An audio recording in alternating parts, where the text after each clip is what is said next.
This is insane. I can't believe I just got that many kilometers out of the Bosch 625 and the Powermore 250 combined. All right, it's 6 in the morning. Bike's all loaded up. It's time for our big ride.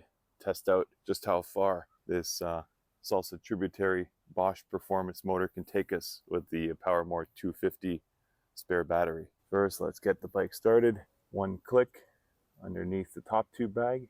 It's cycling through, it's on. I got full bars. Now, screen should light up. Battery, 100%, full charge. First, I want to take a break and show off a couple of things I have on this bike that I'm 100% sure you're going to find interesting.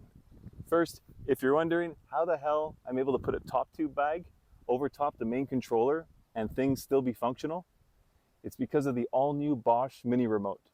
It's Bluetooth activated and made specifically for drop bars. It allows you to control your e-bike right there on your handlebars with just one thumb.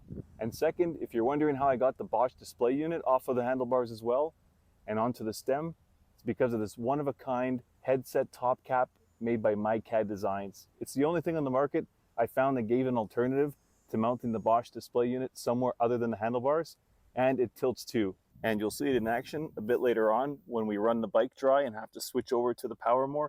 But this awesome custom frame bag by Rogue Panda Designs was the first they've made for the Tributary. And they went ahead and so awesome, designed a slit at the bottom for the Powermore cable to poke out through and plug into your bike while you're riding.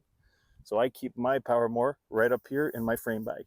And of course, if you find this video at all helpful, please hit that like button. It means a lot and it helps a lot. And speaking of likes, a huge shout out to Citrus Cycles. Without them, there's no way I would have got my hands on the Powermore 250 or the Mini Remote. There's no word from Bosch on when they're going to release these in North America, but thanks to Citrus, they took things into their own hands and sourced me them straight from Germany. Now let's get back to the test ride. I'm going to keep you updated along the way with battery health and distance traveled. We're going to do this all in touring mode, which is the lowest setting, but more than enough for any avid biker who's not used to pedal assist. This will be a dream ride for me, and we'll see how far it'll last. We're just over 30 kilometers in, 18 miles. And let's see what we got for battery remaining.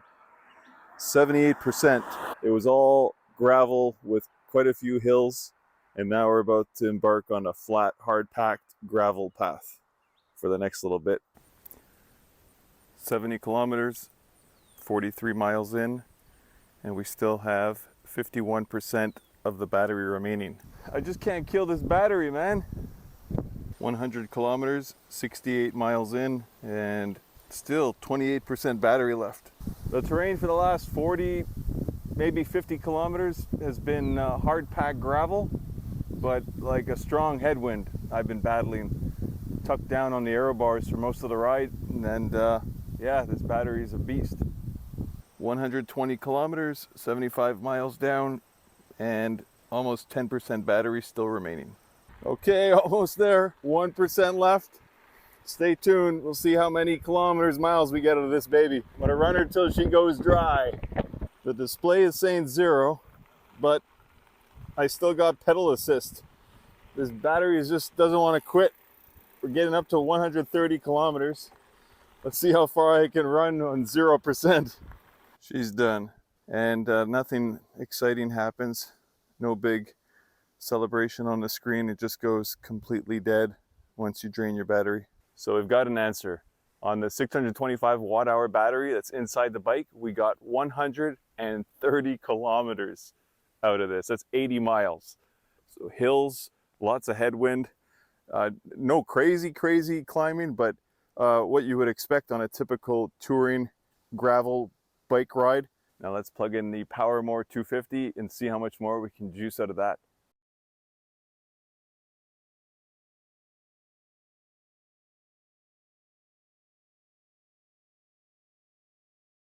Okay, so after plugging in the Powermore, you just got to turn the unit back on because it shuts off after it dies.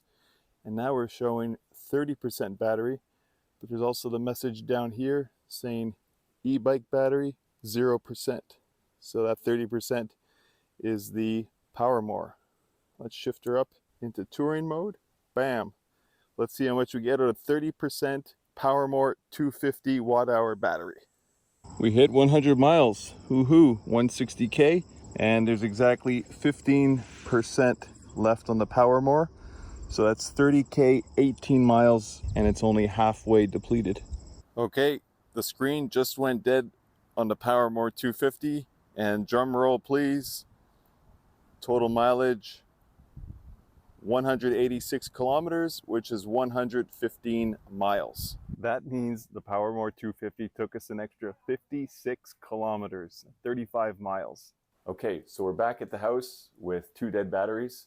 Time to charge them. And speaking of dead batteries, mine obviously died on me while I was out on the road. It's not daunting. It's like riding a normal bike once the batteries die. And I say normal, well, if you're a road cyclist with a super light carbon bike, well, no, that's not normal for you. But if you're a bike packer, you're used to carrying lots of weight on your bike, it's honestly like pedaling a fat bike once the battery dies.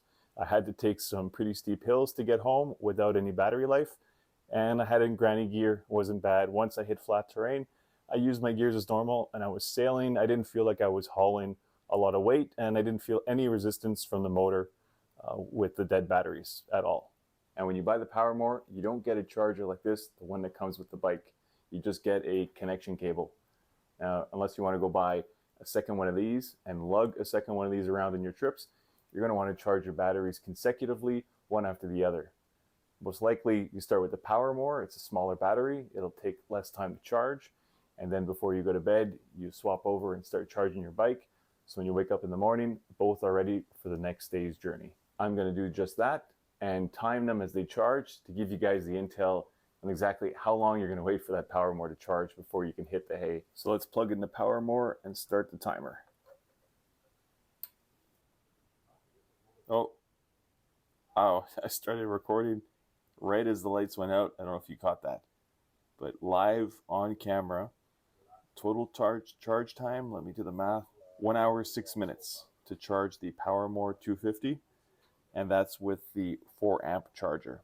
You can also get a 2 amp charger, which is a little smaller and lighter for traveling with, but it'll charge slower. Now let's plug in the bike and see how long it takes to charge the 625 watt-hour battery. We just hit 4 bars, complete charge, and total time 3 hours, 55 minutes. That's more than fast enough for me since I'll almost always be charging this bike while I'm sleeping.